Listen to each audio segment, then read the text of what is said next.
What's going on, everybody? David here, back with another video. So we're going to do a stimulus package, stimulus check update. We have a few things to talk about today. We're going to talk about how many people have received their stimulus checks so far. We're also going to talk about the deadline date being extended for filing your taxes. I think that's important for many people who are interested in that. We saw last year they extended it.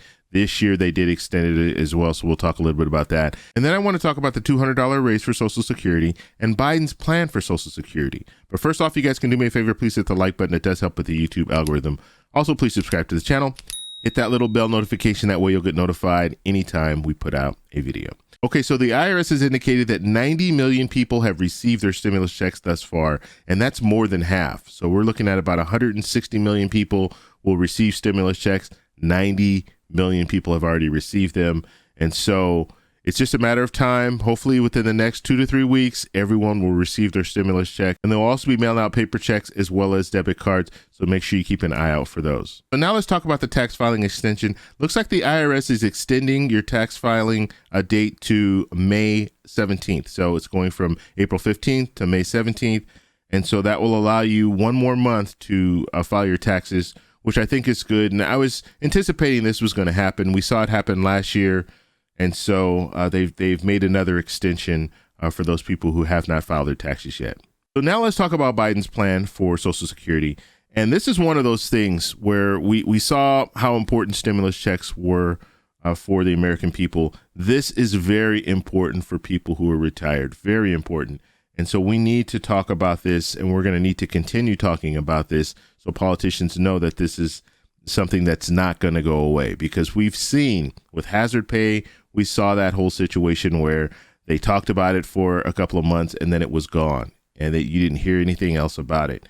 So this is one of those things you need to keep it in the forefront. You need to keep talking about it. And so I plan to, in the future, continue talking about the plan for Social Security, the $200 Social Security increase. So make sure you subscribe, hit the little bell notification. That way you'll get the latest information when it comes to this.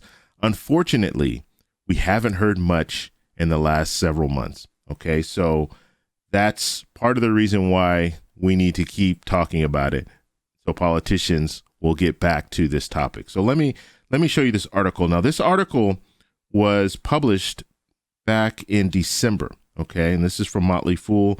Okay, so here are the key points of this article in Biden's plan. Okay, so the first thing that Biden wants to do is he wants to change the COLA calculations. Okay, so currently what they're using is the Consumer Price Index for urban wage earners and clerical workers.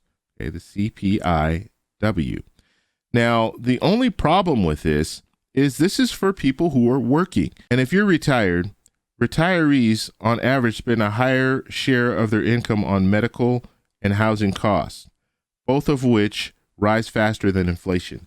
So this would mean that this consumer price index would not be as accurate as if you were using a different consumer price index. And so that's what the Biden administration wants to do. They want to change the price index and start using the consumer price index for the elderly. Okay, now if you're using that price index, that would have equated to 0.2% percentage points more, as far as you would receive a little bit more. Now, I know you're saying 0.2, that's really not much at all. We're talking about the COLA for right now is 1.3%. It would have been 1.5% if you use the CPIE for elderly.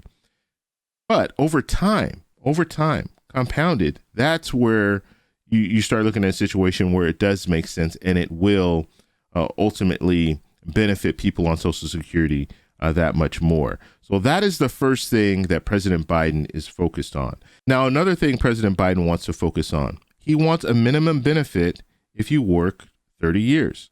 So if you work 30 years, Biden wants the minimum benefit to be 125% of the federal poverty level. Okay, so we're looking at that would equate to about $1,329. And so if you work 30 years, that's what he wants as far as a plan when it comes to that.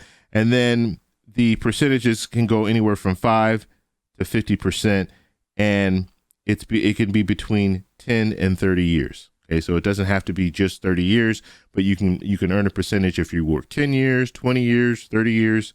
And so that's what he's focused on when it comes to receiving Social Security, depending on how many years you've worked. Now, another thing Biden is focused on, higher benefits for people who have been on Social Security for 20 years. Okay, and the way that they want to work this, it's going to cap out at 5%, but it starts at 16 years. So you start at 16 years, you move up a percentage each year. So that 16th year, you get 1%. The 17th year, you get another percent. The 18th year, you get another percent. The 19th year, you get another percent. And then at the 20 year, you get that last percent that gives you the 5% increase. So if you've been on Social Security for 20 years, you get that extra 5%. And this is in addition to COLA. So this is not replacing COLA. This would be in addition to. So that's something that's worth mentioning as well. Now, another thing that President Biden wants to do is he wants higher benefits for surviving spouses. So the current Social Security rules allow widow spouses to collect either their own benefit or 100% of their deceased spouse benefit. For couples receiving about the same amount, that means the death of a spouse can reduce income by 50%. And so what President Biden wants to do is he wants to allow you to choose and then give you an additional 20%. Okay, so raise it 20%. And so that's his plan there. And this makes a lot of sense because when you look at it, your housing is not going to drop 50% just because your spouse is no longer there. So you're still going to have some of the same bills. And so if you give that increase, that 20% increase, and you allow the person on Social Security, the survivor, to choose which Social Security they would like to continue to keep, then that would at least help them out. And you have to understand, some people on Social Security are really struggling. They're on a fixed income. So this is a portion of Biden's plan, what he wants to do when it comes to Social Security. He's also talked about the $200 raise for Social Security. And this is what's catching a lot of attention. And this would be a monthly payment of additional $200.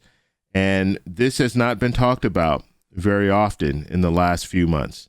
And that's unfortunate, but that's where we are right now. We were hoping that this would be in the current stimulus package that we're looking at right now, but it was not in there. Now, there could be reasons for that because we're talking about a raise.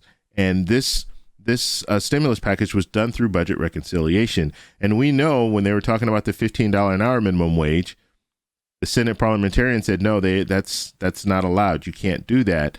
And it couldn't be challenged by the Senate because they didn't have enough votes. And so that could be a reason why this wasn't even brought up, because this would be a raise just like a $15 an hour minimum wage raise. So we'll have to see what happens next with this. And this could be one of those situations where we could do a standalone bill and have this $200 raise in there.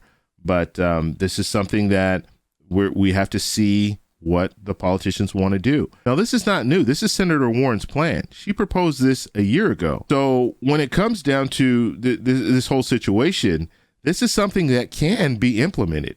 I mean, you have the people in place to make this happen. However, you need to get the votes. You need to get people on board. You need to get the senators on board. You need to get the House on board to vote for something like this. And so that's why it's very important to keep this alive, because if you let it go, these politicians will forget about it and they'll move on to something else. Now that we're past the stimulus package, now the stimulus package is done and people are starting to receive their money, now you need to start talking about the next thing. Okay, and the next thing, I think, is going to be the $15 an hour minimum wage, as well as the $200 raise for Social Security. So I want to know what you guys think. So in the comment section, let me know down below. If you like this video, please give me a thumbs up.